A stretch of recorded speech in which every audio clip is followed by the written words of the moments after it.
The galaxy had long been ruled by the overwhelming might of the Drakari Armada, a fearsome alliance of alien warlords whose ships darkened star systems like swarms of locusts. Their fleets had carved a bloody path through countless civilizations, crushing rebellion and opposition with brutal efficiency. They were the unquestioned masters of war, their technology centuries ahead of most species, their tactics ruthlessly honed by centuries of conquest. For them, no challenge was worthy except one faint whisper of a legend long forgotten: humanity.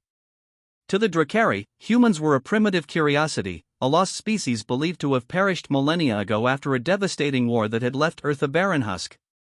They saw humans as little more than fossils, their long-lost technology little more than relics of a primitive age.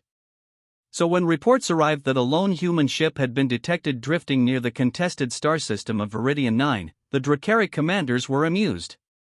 They ordered their fleet to intercept, ready to display once again the overwhelming superiority of the Armada. The human ship was unlike any other vessel they had encountered. It was smaller and slower, its hull worn and unassuming, resembling a relic from a forgotten era. The Drakari warlords and their officers gathered on the bridge of their flagship, the Dominus Rex, mocking the human ship openly. "A rusted scrap," sneered Admiral Croth, his voice dripping with contempt. "It looks like it could fall apart under a sneeze." Captain Vral laughed, "A joke of a ship, flying right into our territory. It's almost insulting." The entire fleet echoed the laughter, confident that victory would be easy and swift. The Dominus Rex sent a communication channel, the translation filters garbled but clear in their intent: surrender your ship and return to your forgotten grave. Resistance is meaningless. The human reply was silent: no surrender, no insult, just the faint hum of their engines. The Drakari prepared their weapons systems, readying plasma cannons and missile batteries. The fleet surrounded the human vessel, moving in tight formations like wolves closing on prey. But then, as the first volleys were about to be unleashed, the human ship moved, not in panic, but with cold precision. From beneath their battered hull, a single pulse cannon emerged, ancient in appearance but humming with deadly energy. A beam of blinding blue light shot forth, targeting the Dominus Rex's main reactor core. In that moment, everything changed. The reactor exploded in a spectacular cascade of fire and energy, the flagship's hull buckling under the pressure. Systems failed instantly, weapons went offline, and the bridge was thrown into chaos. The commanding officers were killed or incapacitated in seconds. No distress calls. No time for retaliation. Silence followed. The Drakari fleet's laughter was strangled into shocked silence as their greatest warship disintegrated in front of their eyes. They had mocked the human ship moments before, and now they were staring down the unthinkable: annihilation. What just happened?" stammered a young lieutenant. Admiral Croth's face was pale, his usual arrogance replaced with disbelief. "Impossible. How? How did a single human ship destroy the Dominus Rex in one strike?" Captain Vral struggled to regain control of his squadron, but confusion rippled through the fleet. Their weapons locked up, systems flickered, and sensors struggled to recalibrate. The human ship glided forward calmly, its crew silent and methodical. Another pulse cannon charged, a second strike ready to cripple more of the Drakari fleet. Fear gripped the alien commanders for the first time in centuries. It was not just the technology, it was the strategy, the precision, the cold calculation behind every move. The humans weren't wild fighters, they were predators disguised in humble armor. Messages scrambled between the Drakari ships, orders coming too late, scattered, and confused. The human ship moved with terrifying efficiency, striking vital systems and retreating before a counterattack could be mounted. The fleet fragmented, retreating in disarray. Over the next hours, the Drakari fleet suffered losses unlike any in recent history. Entire squadrons were disabled or destroyed by the humans' uncanny ability to anticipate and counter their every move. What had begun as a mission to humiliate a supposedly weak foe turned into a nightmare of devastation and chaos. Far from feeling pity for the humans, the Drakari now felt something far worse: fear. A deep, gnawing fear that their ancient enemy had returned, not as a forgotten relic but as a force to be reckoned with. Across the galaxy, news of the encounter spread quickly. Allies of the Drakari began to question their invincibility, and distant civilizations wondered if humanity's return meant a shift in the balance of power. On the human ship, the crew remained stoic. Their leader, Commander Lena Voss, stood silently on the bridge, her eyes fixed on the starfield ahead. "We knew they would underestimate us," she said quietly. "They mocked what they did not understand. But we will show them that humans are no longer the hunted, we are the hunters now." Behind her, the ship's systems hummed steadily, ready for whatever came next. For the Dracari, the humiliation of their flagship's destruction was a scar they would carry forever. They had mocked the human ship, but one strike had left them utterly speechless. And in that silence lay the birth of a new legend, humanity's terrifying return to the stars. For decades, Earth had drifted at the edge of galactic consciousness. Once a vibrant cradle of human civilization, it had long been relegated to legend and myth, a forgotten planet ravaged by war and exile. The Galactic Alliance, an interstellar coalition of advanced species, considered humanity a relic, a failed experiment erased by time and calamity. The stories told of Earth's fall were whispered in corridors of power, often accompanied by laughter. "The humans," sneered Ambassador Tall of the ZY-Incra. "They disappeared before we even mastered sublight travel. Their technology is nothing but rust and dust." When the lone human ship Erebus was detected approaching the outer rim of Alliance space, the news sparked derision rather than alarm. A century of peace and dominance had bred complacency. The Erebus's slow, lumbering silhouette, broadcast through open channels, only reinforced the mockery.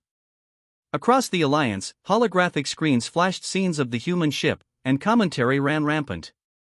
"Look at that hunk of junk. It belongs in a museum, not a battlefield. Send a boarding party. This will be a glorious victory." The Alliance fleet assembled near the star system of Nova Prime, ready to confront what they believed was a last, pitiful gasp of a dying species.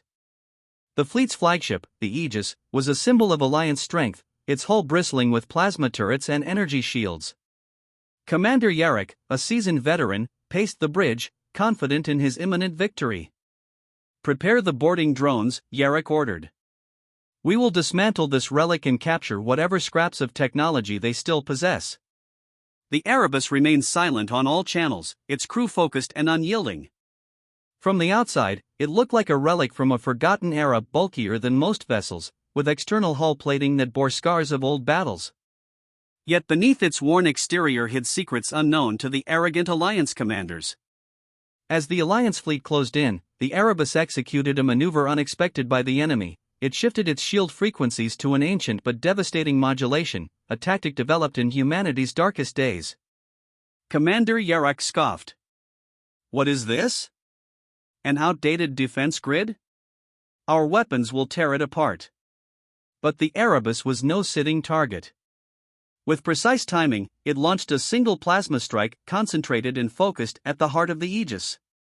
The beam struck the flagship's shield with a silent pulse that rippled like a shockwave. In the next instant, the Aegis's shield grid collapsed. Its engines sputtered, systems short-circuited, and the bridge was thrown into darkness. The Alliance commanders were stunned. What should have been a minor skirmish had turned catastrophic in moments. "Status report." Yarrick barked, his voice tight with disbelief. "Shields down, power failing, weapons offline," came the frantic replies. The Erebus didn't wait for a counterattack.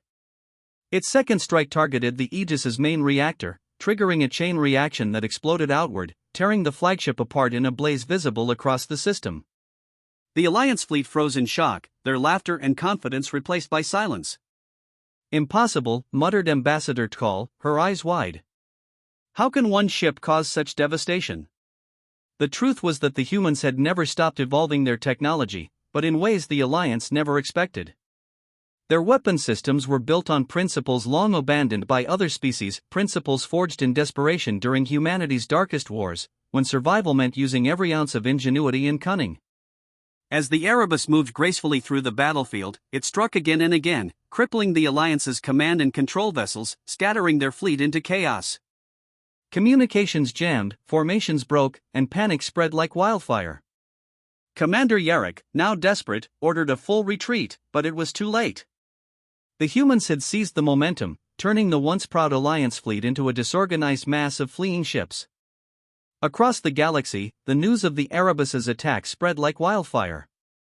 The once dismissive Alliance was forced to reckon with a terrifying truth: humanity was no longer the lost species of legend, they were a force reborn, ruthless and lethal. In the Erebus's command chamber, Commander Mara Voss surveyed the retreating fleet with a steady gaze.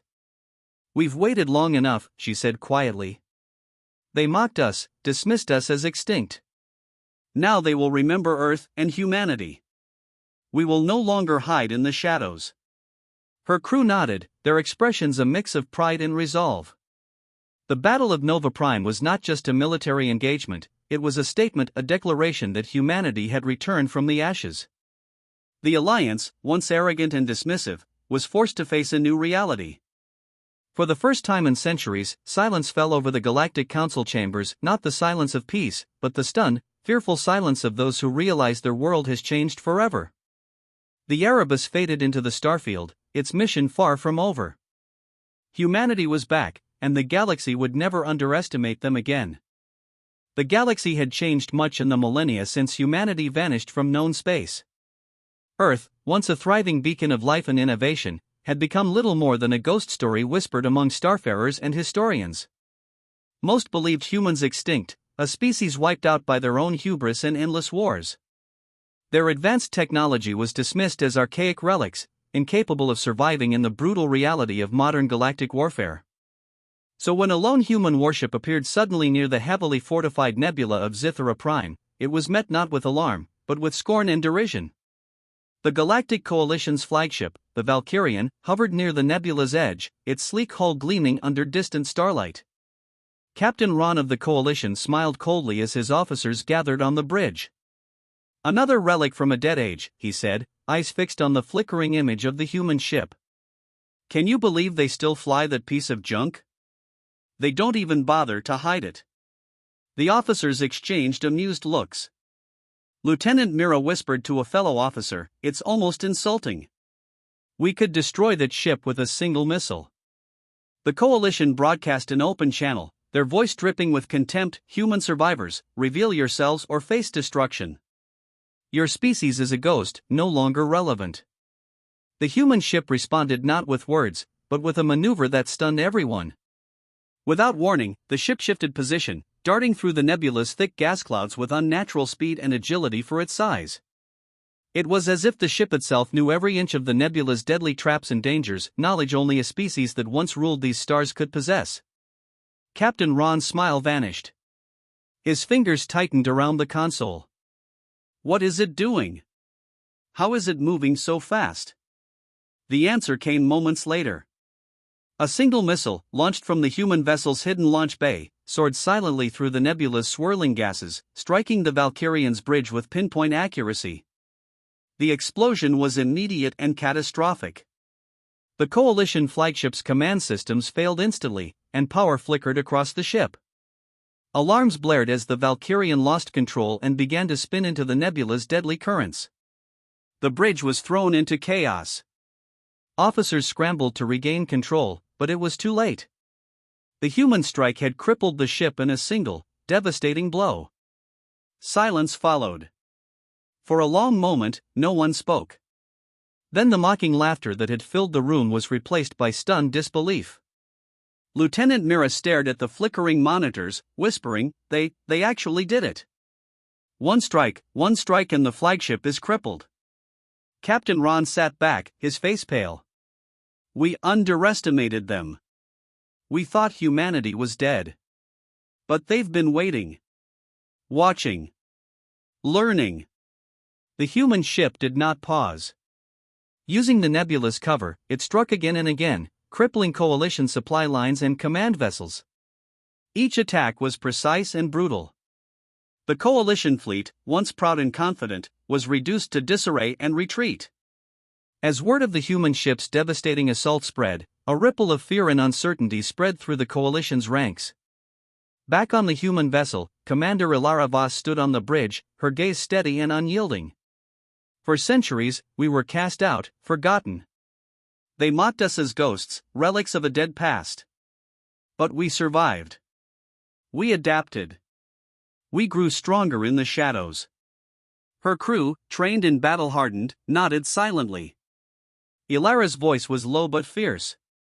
Today, we remind the galaxy that humanity is not extinct. We are the echoes of a forgotten war, and our vengeance is swift. The Coalition's communications channels went silent, the once loud voices of arrogance now replaced by the shocked silence of defeat. The human ship vanished into the nebula, its mission far from complete. The galaxy had witnessed the rebirth of an ancient power, one that no longer sought to hide. For the Coalition, and the galaxy at large, the lesson was clear: never again mock the ship of a species thought extinct. Because one strike could leave even the mightiest utterly speechless.